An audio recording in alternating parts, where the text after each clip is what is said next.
হাদিসের কিতাবে এবং বিভিন্ন আল্লাহ পাকের অলিদের লেখা বইতে আমরা অনেক আমলের বিভিন্ন রকম ফায়দা জানতে পারি।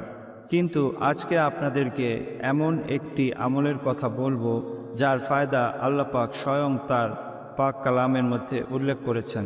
আল্লাহ পাক জাল্লা শানুহু তার পাক কালামের মধ্যে বিভিন্ন নবীর বিভিন্ন দোয়া উল্লেখ করেছেন, যেন আমরাও সেই সমস্ত দোয়াগুলো পড়ে তার দ্বারা উপকৃত হতে পারি। তেমনইভাবে বিভিন্ন ঘটনার মধ্যে দিয়ে আল্লাহ পাক বিভিন্ন নবীর বিভিন্ন উক্তিও উল্লেখ করেছেন। তবে দুঃখজনক বিষয় হলো, আজকের মুসলমানগণ আল্লাহ পাকের কথা বা হাদিসের কথা অথবা আল্লাহর ওলিদের কোনো কথার থেকেও তার পার্থিব জ্ঞান বুদ্ধি এবং পরিশ্রমকে বেশি মূল্যায়ন করেন। এতে কোনো সন্দেহ নাই যে পৃথিবী দারুল আসবাব, এখানে অবশ্যই আপনাকে পরিশ্রম করতে হবে, কিন্তু পরিশ্রম করার পরে যা পাবেন সেটা আল্লাহ পাকই নির্ধারণ করবেন। যেমন অসুস্থ হলে নবীজির সুন্নত হলো চিকিৎসা করা, তার পাশাপাশি আরেকটি সুন্নত হলো দোয়া করা। আল্লাহ পাকের সাহায্য প্রার্থনা ছাড়া আপনি শুধু চিকিৎসার উপর নির্ভর করে আল্লাহ পাক যদি শেফা না দেন, কখনোই আপনি শেফা পেতে পারেন না।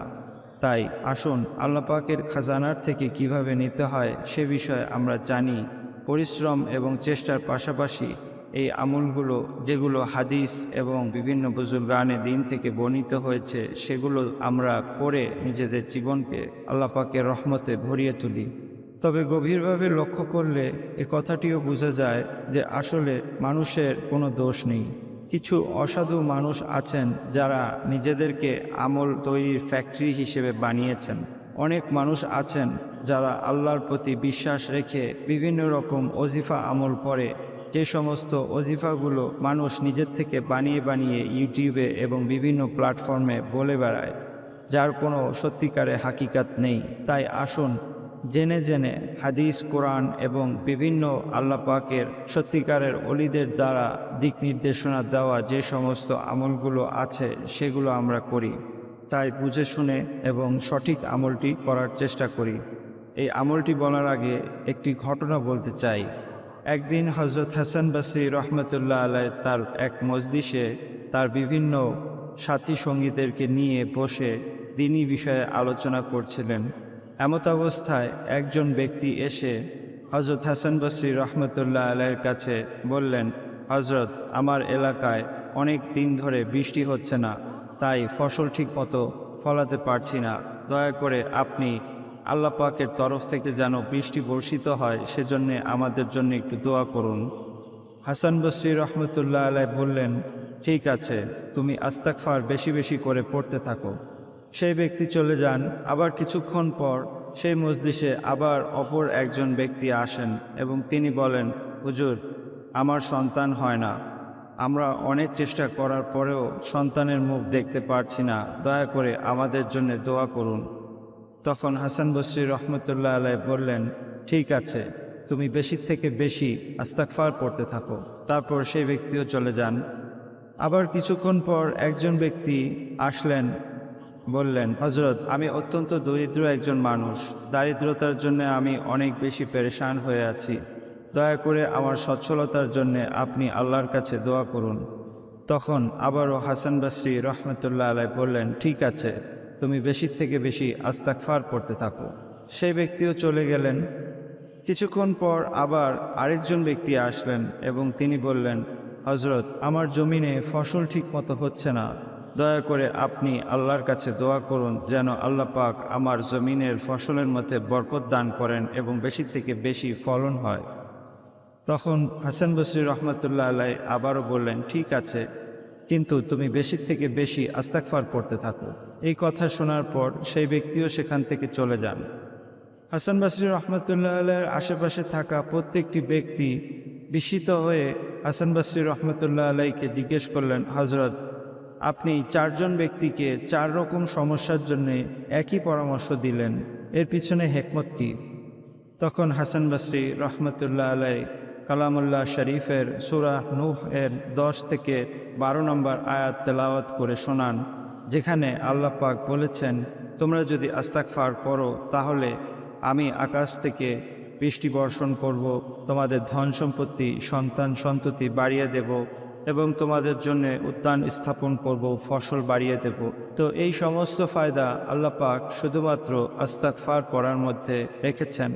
হুজুর পাক সাল্লাল্লাহু আলাইহি ওয়াসাল্লাম বলেন, আমি প্রতিদিন অন্তত 70 বার ইস্তিগফার পড়ি। তো এর মধ্যে দিয়ে বোঝা যায় যে আল্লাহর নবী, যিনি কিনা নিষ্পাপ ছিলেন, তারপরেও তিনি ইস্তিগফার পড়তেন। আর 70 বার পড়ার মধ্যে দিয়ে আরবরা বুঝান যে তারা অনেক বেশি পরিমাণে ইহা পড়ে, তাই তারা একে 70 বার বলে উল্লেখ করে। মূলত নবীজি অনেক বেশি পরিমাণ ইস্তিগফার পড়তেন। তিরমিজি শরীফের 3463 নম্বর হাদিস থেকে, যা কিনা একটি হাদিসে কুদসি, সেখানে আল্লাহ পাক বলেছেন, যার মোটামুটি মর্মার্থ এরকম দাঁড়ায় যে, হে আদম সন্তান, তুমি যদি তোমার গুনার দ্বারা জমিন থেকে আসমান পর্যন্ত সমস্ত কিছুকে তোমার গুনার দ্বারা ঢেকে ফেলো, তারপরেও তুমি যদি আমার কাছে ক্ষমা চাও, আমি নিশ্চয়ই তোমাকে ক্ষমা করে দেব। আর এ বিষয়ে আমি কারো পরোয়াও করি না। এখানে আল্লাহ পাক পরোয়া করার অর্থ বলতে বুঝাচ্ছেন, অনেকেই আমাদের মাঝে অনেক ভালো মানুষ আছেন যারা কথায় কথায় অন্যকে বলে ফেলেন, নিশ্চয়ই তুমি জাহান্নামে যাবে, অথবা অনেকেই বলেন আল্লাহ পাক তোমাকে বা তাকে কখনো ক্ষমা করবেন না। বিষয়টি কখনো এভাবে বলা উচিত না, কারণ আল্লাহ পাক কাউকে যদি ক্ষমা করতে চান, তাহলে সেই বিষয়ে আল্লাহ পাক কারো পরোয়া করেন না। আল্লাহ পাককে কারোর থেকে অনুমতি নিতে হয় না, এবং আল্লাহ পাক কাউকে যদি ক্ষমা করতে চান, তাতে কেউ মন খারাপ করলেও আল্লাহ পাকের কিছু যায় আসে না। তাই আল্লাহ পাক সমস্ত বিষয়ের উপর ক্ষমতা রাখেন এবং তিনি যা ইচ্ছে করতে পারেন। হাদিসে কুদসি আর কোরআন শরীফের আয়াতের মধ্যে মূলত বিশেষ কোনো পার্থক্য নেই। শুধু হাদিসে কুদসি আল্লাহর নবী তার নিজের মতো করে বলেছেন, আর কালামুল্লাহ শরীফের প্রত্যেকটি আয়াত হরফ বাই হরফ যেভাবে আল্লাহ পাক বলেছেন সেভাবেই রয়েছে। তবে ইস্তিগফার বলতে আমরা বর্তমান সমাজে মুখে মুখে যে ইস্তিগফার বলি, তা যেন আল্লাহর সাথে উপহাস করার সমতুল্য। ইস্তিগফারের সত্যিকারের অর্থ হলো গুনার থেকে তওবা করা। আমি কোনো গুনাহে লিপ্ত আছি এবং আমি মন থেকে সেই গুনাহ আর করব না বলে প্রতিজ্ঞা করে আল্লাহর কাছে ক্ষমা চাইলে নিশ্চয়ই আল্লাহ পাক আমাকে অবশ্যই ক্ষমা করে দিবেন।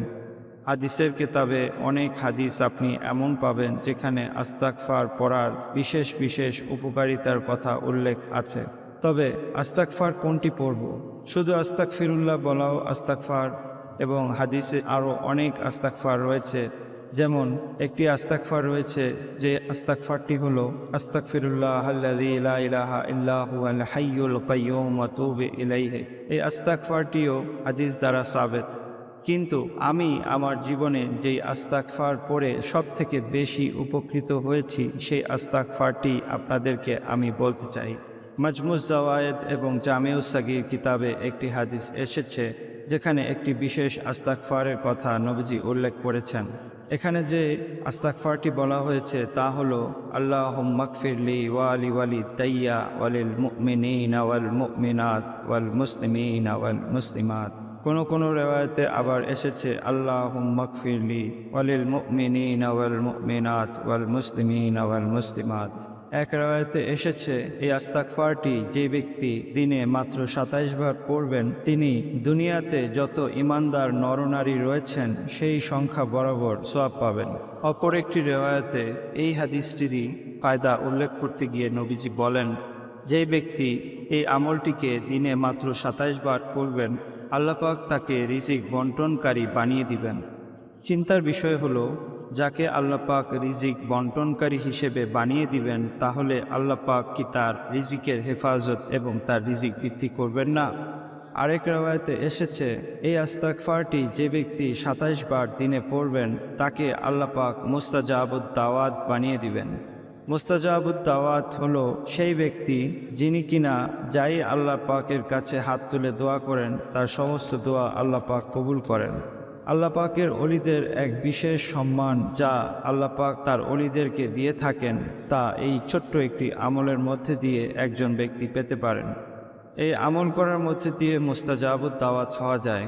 এই ইস্তিগফারের অর্থটিকে আমরা যদি একটু ভালো করে লক্ষ্য করি, তাহলে আমরা জানতে পারি এখানে আল্লাহ পাকের কাছে চাওয়া হচ্ছে, হে আল্লাহ, আপনি আমাকে, আমার পিতামাতাকে ক্ষমা করুন এবং সমস্ত মোমেন মোমেনাত এবং মুসলিম মুসলিমাতকে অর্থাৎ সমস্ত মোমেন নারী এবং পুরুষ এবং সমস্ত মুসলমান নারী এবং পুরুষকে আপনি ক্ষমা করুন। অপর একটি হাদিস দ্বারা আমরা জানতে পারি, কোনো ব্যক্তি যদি সকলের জন্য কোনো কিছু দোয়া করে, আল্লাহ পাক অন্য কারোর জন্য সেই দোয়া যদি কবুল নাও করে থাকেন, তাহলে অন্তত সেই ব্যক্তির জন্যে সেই দোয়াটিকে অবশ্যই কবুল করেন। তাহলে এই হাদিস দ্বারা বোঝা যায়, এই ইস্তিগফার পড়লে আল্লাহ পাক সকলকে ক্ষমা যদি নাও করেন, অন্তত যে ব্যক্তি এই দোয়াকে করবেন তিনি অবশ্যই আল্লাহ পাকের তরফ থেকে ক্ষমাপ্রাপ্ত হবেন। আর এটি অনেক বড় একটি সুসংবাদ। একজন বুজুর্গ বলেন, মানুষ কখনো গুনাহ করার কারণে জাহান্নামবাসী হয় না, বরঞ্চ গুনাহ করার পর তওবা বা ইস্তিগফার না করার কারণে সে জাহান্নামবাসী হয়।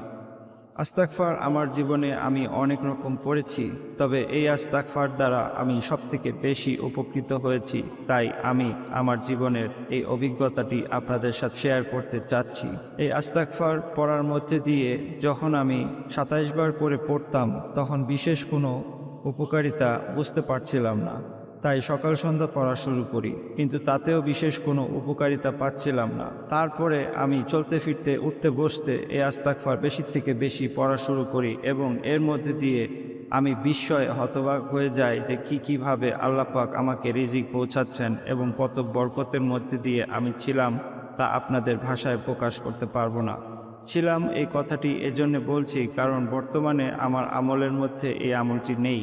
তবে অন্তত 100 বার ঘুমানোর আগে আমি আস্তাগফিরুল্লাহ পড়ি এবং সারাদিনে আমি কি ভুল করেছি সেগুলো মনে করে আল্লাহর কাছে ক্ষমা চাই এবং নিজেকে শোধরানোর জন্যে চেষ্টা করি। মূলত ইস্তিগফার আমাদেরকে নতুন করে শুরু করার একটি অনুপ্রেরণা দেয়।